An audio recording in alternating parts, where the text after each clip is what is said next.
All right, we're going to call the Budget and Finance meeting to order. As we begin, during this time of year, we start our budget process to submit our budget to the mayor so he can file his budget, incorporate our budget and file his budget to the Metro Council by May 1st per the charter. So this is the first of a series of budget meetings to discuss our proposal and our thoughts behind the budget, and then we will present it to the mayor. So I will hand it over to Dr. Battle to begin our presentation. All right, thank you, Chair Player. We appreciate the time to, in this first budget committee meeting, to share where we are with this year's, FY 24-25's operating budget. Yeah. As you can see, if you can go back to the first slide, you can see that we, thank you, David, that we've named this budget presentation Bridge to Succeed. And as I move throughout the presentation, you'll understand why that is the title, as we have already, this board has already approved the budget priorities for this budget cycle. As we move into the next slide, we start every presentation with really grounding ourselves on who we are and what we're trying to accomplish on behalf of our students. And, you know, for this, for the board and for the viewing public, it's important for you to just have transparency into where we start, the core of which we prioritize to build out our budget day in and day out, because your budget does speak to your priorities. So here in the center, you do see our core tenets. We have 4 core tenets that really speak to who we are as a school district. And then outside of the core tenets, as we click, you will see we have our focus outcomes. We have extreme clarity and coherence around the outcomes that we want to monitor and improve for our students. Those focus outcomes will continue throughout the next school year and budget cycle, focus on improving literacy, numeracy outcomes, social emotional learning outcomes, including attendance, as well as transition plans for our students. And then outside of that, you see our signature initiatives, which we do analyze annually. We do progress monitor throughout the year to ensure the relevance of our signature initiatives are helping us accelerate outcomes. Simply put, our signature initiatives is our way of understanding how our support hub will come alongside our schools to accelerate those focus outcome goals that are set both at the district level, at the school level, and individual student level. And I'll take a point of privilege just to remind us all that one particular signature initiative is around our personalized student dashboard, which gives our educators, our families, and our students a 24/7 look at where students are and how they're progressing towards those focus outcomes on a daily basis. So we get an update of that every day of where students are, given any relevant data points that might be new.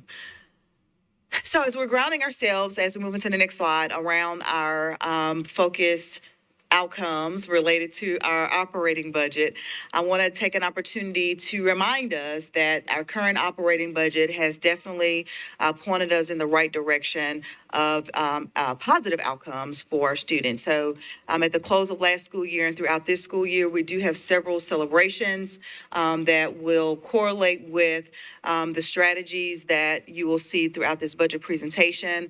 The most recent one being a national recognition with the Education Recovery Scorecard that did acknowledge the work happening in Metro Nashville Public Schools and our pandemic academic growth for our students in both reading and math.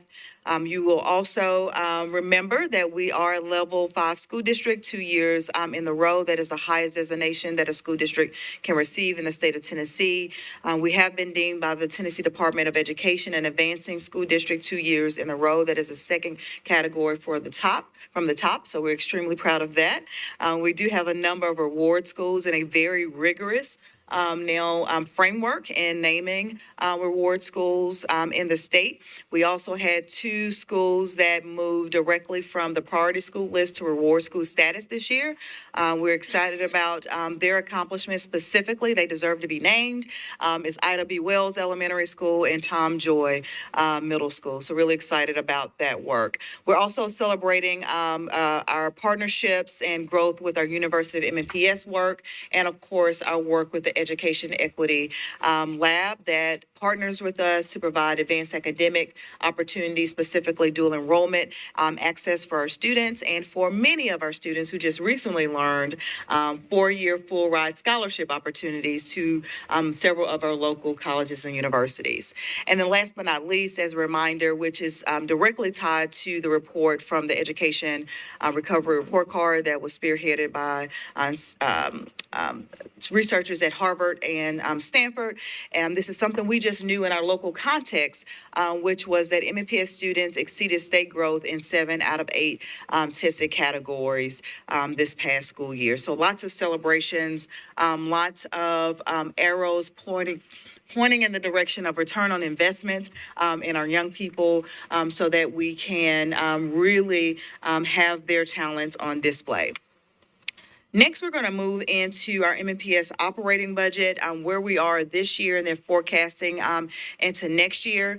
So at this time, I am going to invite Chris Henson to the podium to walk us through the next few slides. And as he is doing that, of course, we want to continue to thank Chris for his leadership, particularly with our finance office and previously operations office as well. But also welcome Jorge Robles, who is here. Who is serving now as our current CFO. So really excited about his leadership and him joining Metro Nashville Public Schools. This is perfect timing. Welcome.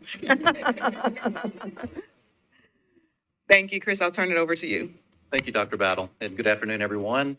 Looking at our current fiscal year budget, just as a reminder, our current year operating budget is a little over $1.2 billion. Again, we received historic investments from the city through the mayor as well as through the Metro Council. We received a 9% increase to our budget, which was just under a $100 million increase over the previous fiscal year budget. We were able to fully fund our continuity of operations budget, which was a little over $52 million.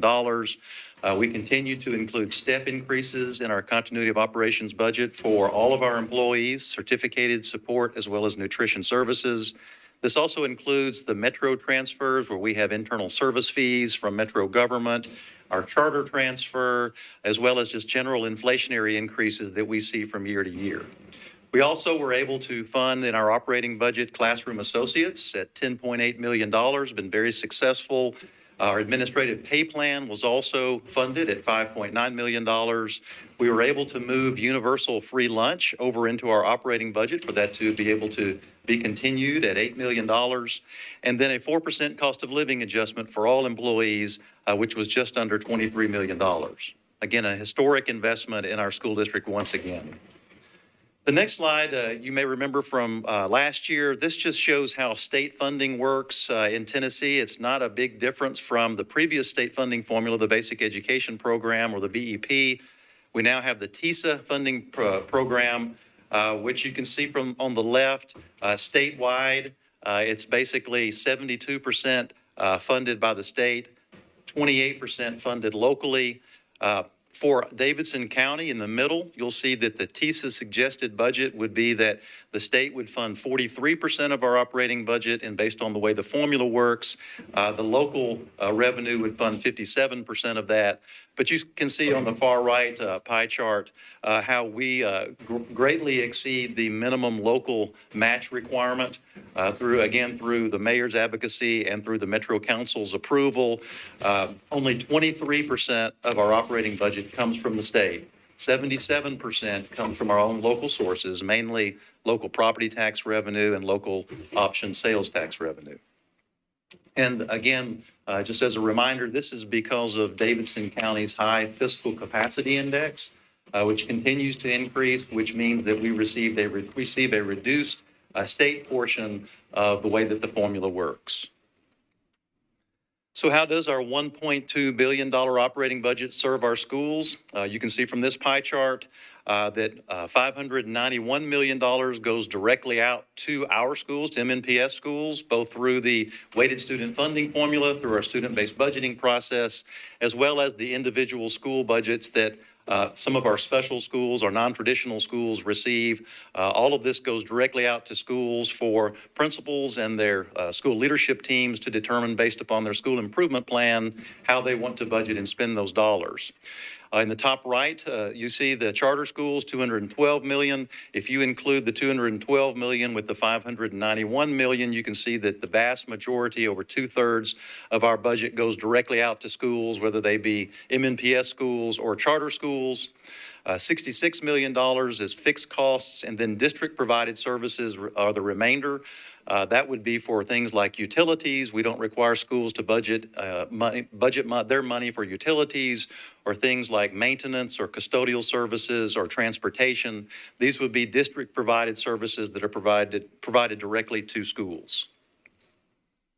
Just as a reminder, as it relates to our latest capital spending plan, we had three projects that needed additional funding to close those out, and for those to continue going, that would be the new Lakeview Elementary, the renovation at Paragon Mills, as well as the new Percy Priest Elementary, and then the two solar installations, one at Glencliff High School and one at MLK High School. And then at the bottom, you see we have $47.5 million allocated to district-wide projects. Our transportation fleet, both white fleet as well as our school buses, are funded through the capital spending plan. Our technology is funded through the capital spending plan. We've got athletic fields, safety and security, and then just regular deferred maintenance projects, which would include HVAC, electrical, plumbing, roofing, et cetera. All right, thank you, Chris. I will take it from here. Just on the heels of the capital spending plan, I wanted to, this is not part of the operating budget ask, but given what we are investing in for our capital projects, just want to remind us that in the next cycle, we are still continuing to prioritize our community support hubs. Specifically, if we can move to the next slide, we've been looking at efficiencies and just being even more effective to getting resources and supports as close to our students and families as possible.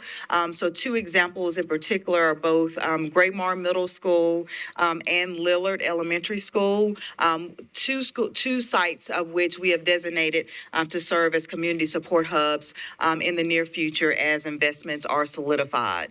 So you can see some examples of the recommended use for these facilities. And as we move to the next slide, you can see them laid out in an actual kind of overlay of the buildings and facilities of how those spaces will be maximized. So at Lillard, launching our digital future design space, a clinic in that space, some classroom space, Community Achieves, as well as some early childhood development classrooms so that we can expand in that direction, supporting our families, and we've heard that as a need. And as we move to the next slide, Graymar Middle School, we've been talking about this one for a little while, particularly about expanding our wellness center access, also including some of the early childhood development space, a clinic, and a few other support areas. But the whole concept here, as we're thinking about our capital spending plan in the future, is to leverage these two particular sites as community support hubs. Again, not an ask in this operating budget, but an anticipated question as we move forward with the current plan and begin the budgeting process in the near future for the next cycle. So as I move into additional details around the operating budget, you can advance to the next slide. I want to remind us, and Chris Henson already mentioned this to us. So this is a graph that we pulled from a study that was commissioned not too long ago by ERS, who studied particularly districts who are student-based budgeting districts, who allocate funds based on student enrollment and identified student needs. And as you can see, Metro Nashville Public Schools has been leading the pack for quite some time in the percentage of our overall budget that we spiral directly to schools. That is something that we are extremely proud of because it is always our goal to have our investments as close to students and to our staff as possible. So We look forward to continuing to lead in that way and leveraging our student-based budgeting formula to support our schools and school communities throughout this budget cycle as well. As we move to slide 17, I'll remind us of the adopted board budget priorities, with the first one being a continuing strategic investments. Those are investments that we have leveraged over the last 3 to 4 years with our ESSER dollars, which are grant funds and non-recurring. Our second priority was focused on our continuity of operations. As a reminder, continuity of operations is the investment needed to address any inflationary costs related to maintaining the current services we're providing this year into next school year. Though this does not include any new investments on behalf of our district. And the third budget priority is around the cost of living adjustment, or COLA. And since last year's budget cycle into this one, the board agreed that this will be a priority for us as we move into this operating budget cycle. On the next slide, you'll see an ESSER 1, 2, and 3 overview. Just as a reminder, Metro Nashville Public Schools received $423 million total in ESSER funds across ESSERs 1, 2, and 3. As a reminder, because the further and further away we get from ESSER 1, this is not always top of mind for everybody, but ESSER 1 was mainly dedicated to COVID response and getting students back into the in-person learning environment. And so I just want to kind of level set there. Of course, we know these funds were non-recurring for every district across the country. They will sunset this year, at the end of this school year. We must have all those funds allocated, and you can see in that fourth bullet that more than $72 million of our ESSER 3 was allocated directly to our schools, spiraled to our schools. So keep it in line with our philosophy around our student-based budgeting model. We have also prioritized getting those funds directly to our schools that they've been able to leverage with guardrails to meet the unique needs of the students that they serve.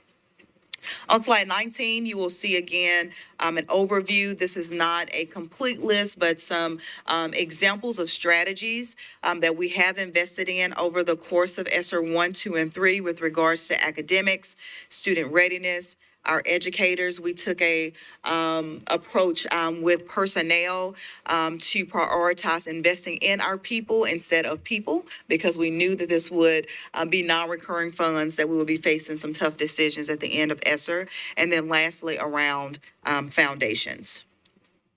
So we've been talking about preparing for this Bridge to Succeed for a couple months now, several months now as a board. And as you will see on slide 20, our plan around addressing particularly the ESSER cliff is to turn it into a bridge. So we have a funding bridge, not a cliff. As the board is fully aware, we have been working closely with the mayor. We started some initial conversations with the council around MNPS leveraging $77 million of our fund balance to continue ESSER-funded strategies that have contributed to our record-setting achievements. I will note in many national conversations, this is something that researchers are pointing to, potentially for some districts who have significant fund balance. So this is something that's taking on as a national conversation as well, to extend, to make sure that all of those investments that have resulted in positive outcomes do not go away for our students. And I appreciate this board's leadership and understanding and really supporting this collaboration with the mayor and with our other city leadership. So as you move to slide 21, you will see that our bridge funding calls for a $77 million investment.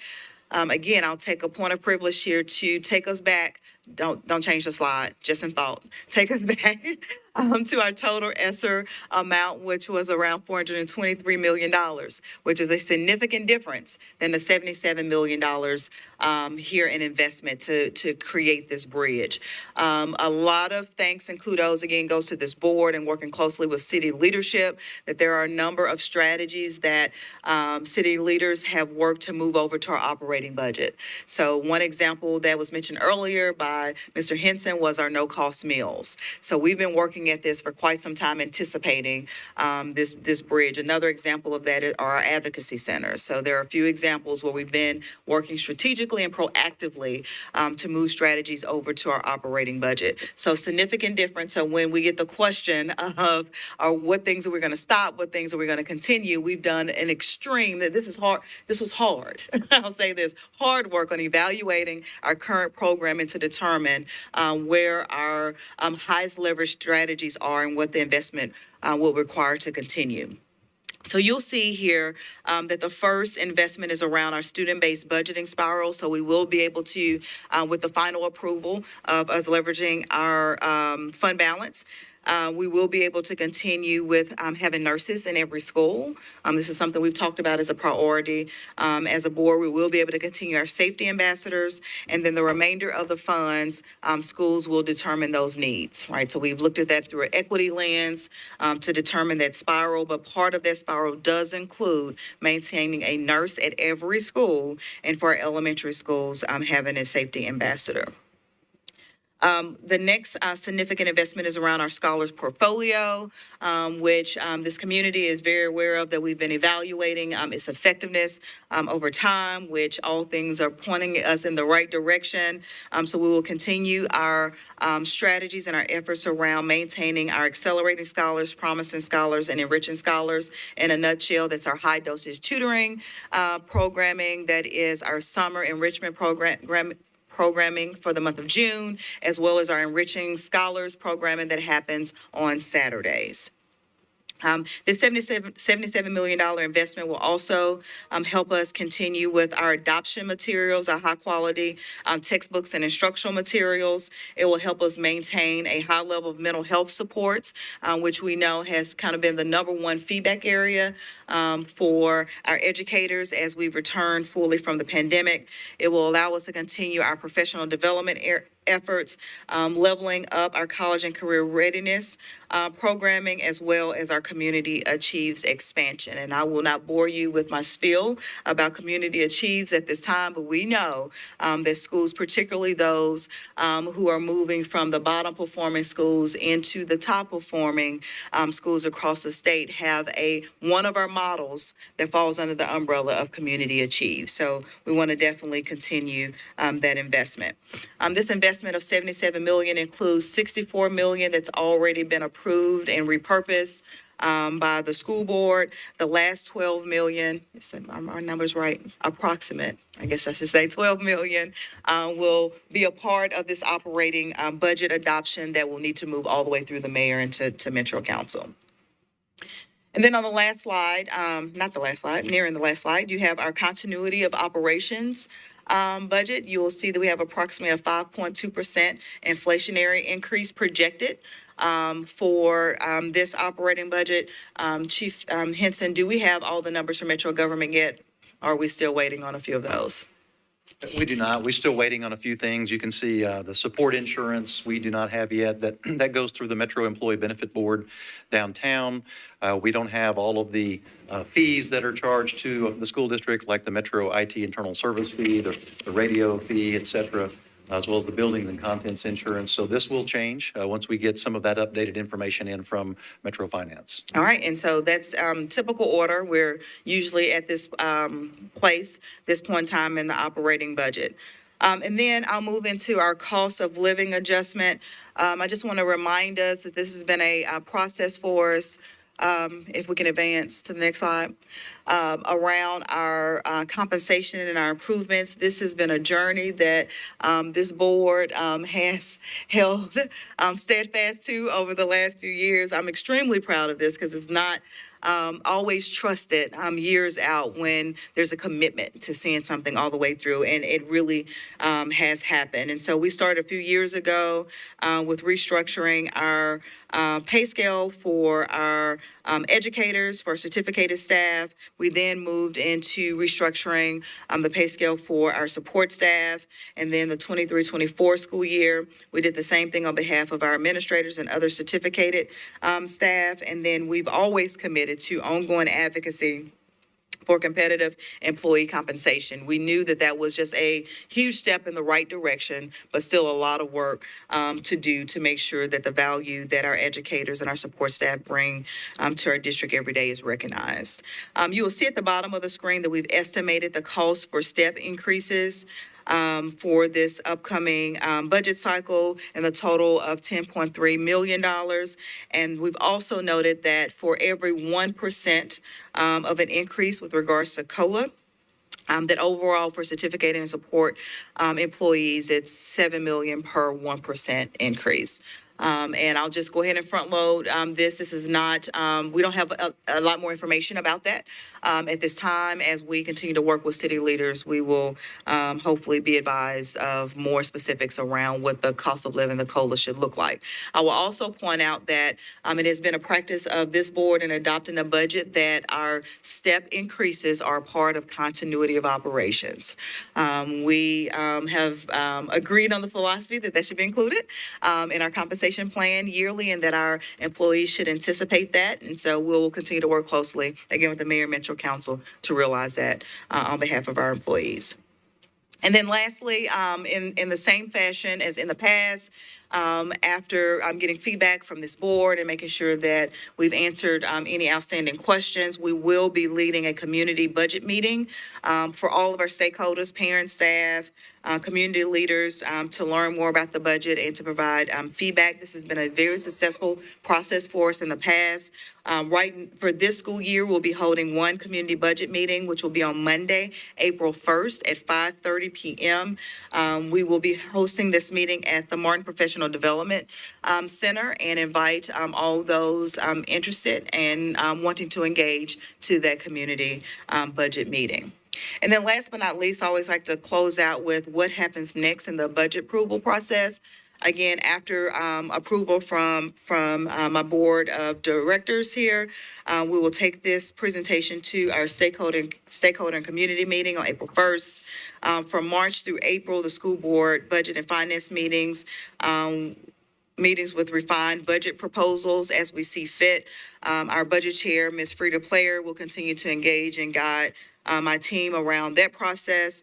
In April, the school board is projected to vote on the operating budget. By April 30th, the mayor will present his budget to council, and I know we are all usually typically there to learn more about the mayor's budget. In May, Metro Council will hold its budget hearings. I am hopeful that, again, we can have a good showing as MNPS at those hearings, and then in June, Metro Council will vote on the final budget. But regardless of the conversations we have between now and then, we must wait on a final budget by June for us to be fully aware and committed for our operating budget next school year. So with that, I will close out our budget presentation. I'll turn it back over to you, Chair Player. Thank you.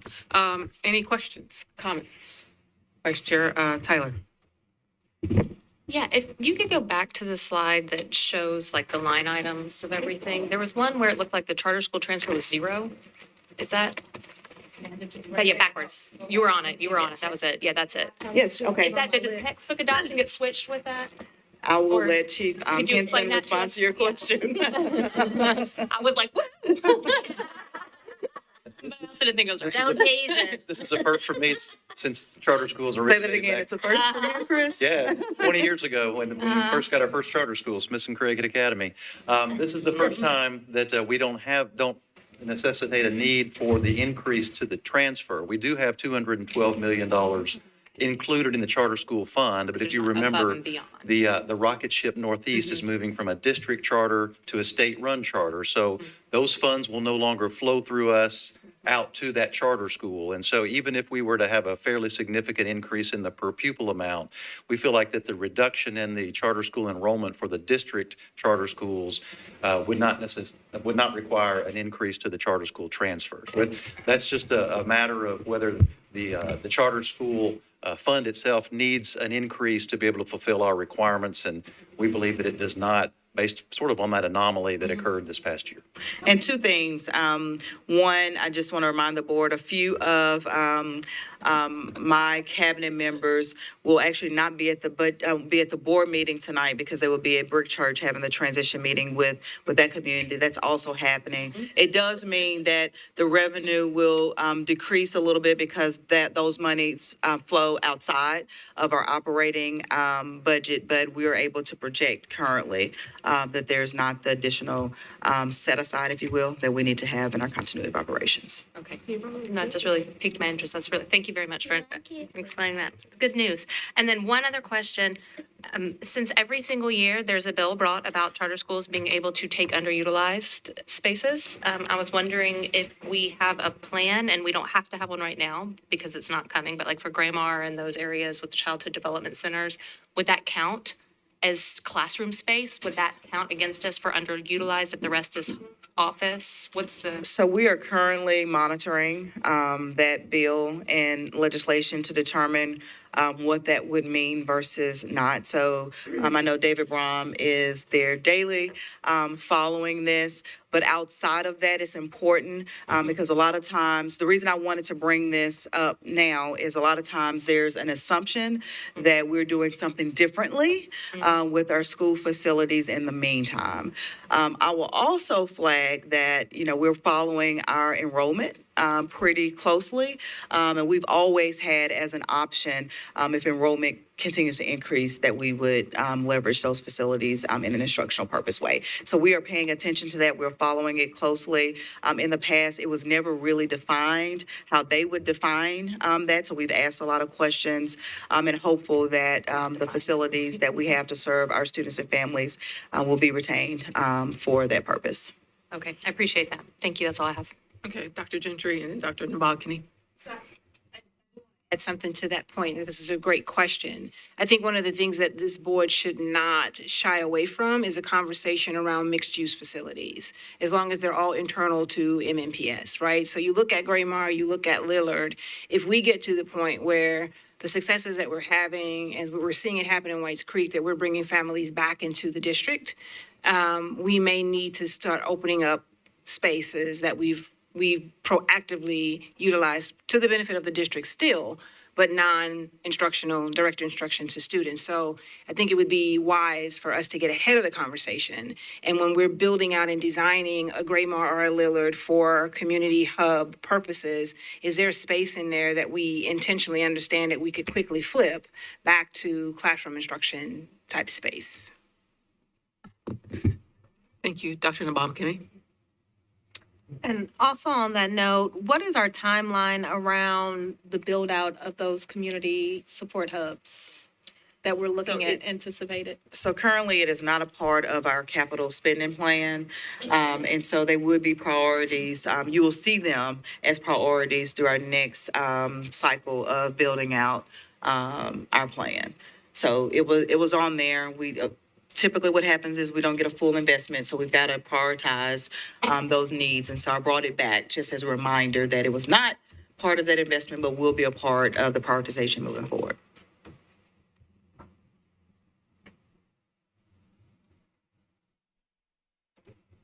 Any other comments? All right. Okay. I have one more question.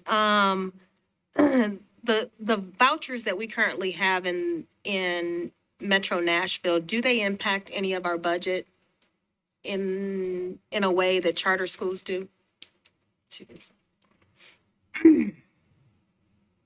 Thank you for the question. It does impact our budget. It impacts our revenue so that students that are participating, Davidson County students that are participating in the voucher program, at the end of the year, the Tennessee Department of Education will make a deduction to our state TISA funding for the amount associated with all of the students. They're not all in private schools for the full year, and so some of that has to be prorated. And so it's similar to the state-run charters where the funding for those students is taken off the top of our TISA funding and sent either directly to the state-run charters or directly to the parents of the voucher students. And so it doesn't affect our expenditure budget, but it definitely affects our funding. So a follow-up to that is, will we have any idea how it will impact us as we continue to go year over year with that funding? Do we get it ahead of time or after the fact? Like, how do we, or we don't even? It's based on worry? enrollment. Gotcha. We don't get updates. Of course not.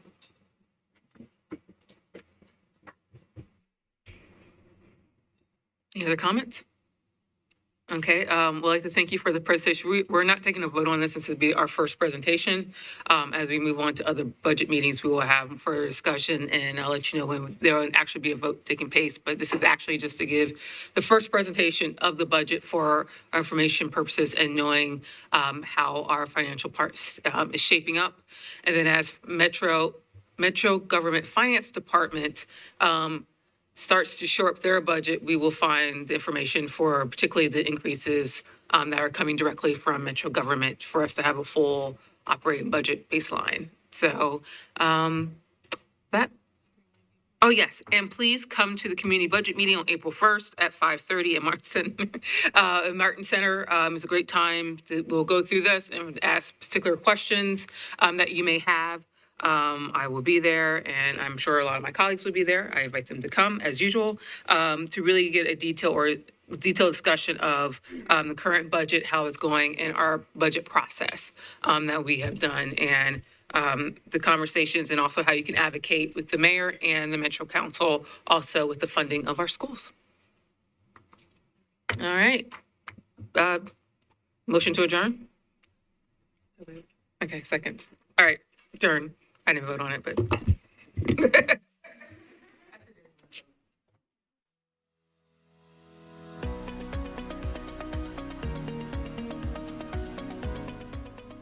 This has been a service of the Metro Nashville Network. If you would like to see this presentation again, or for more information on this and other programs, visit nashville.gov.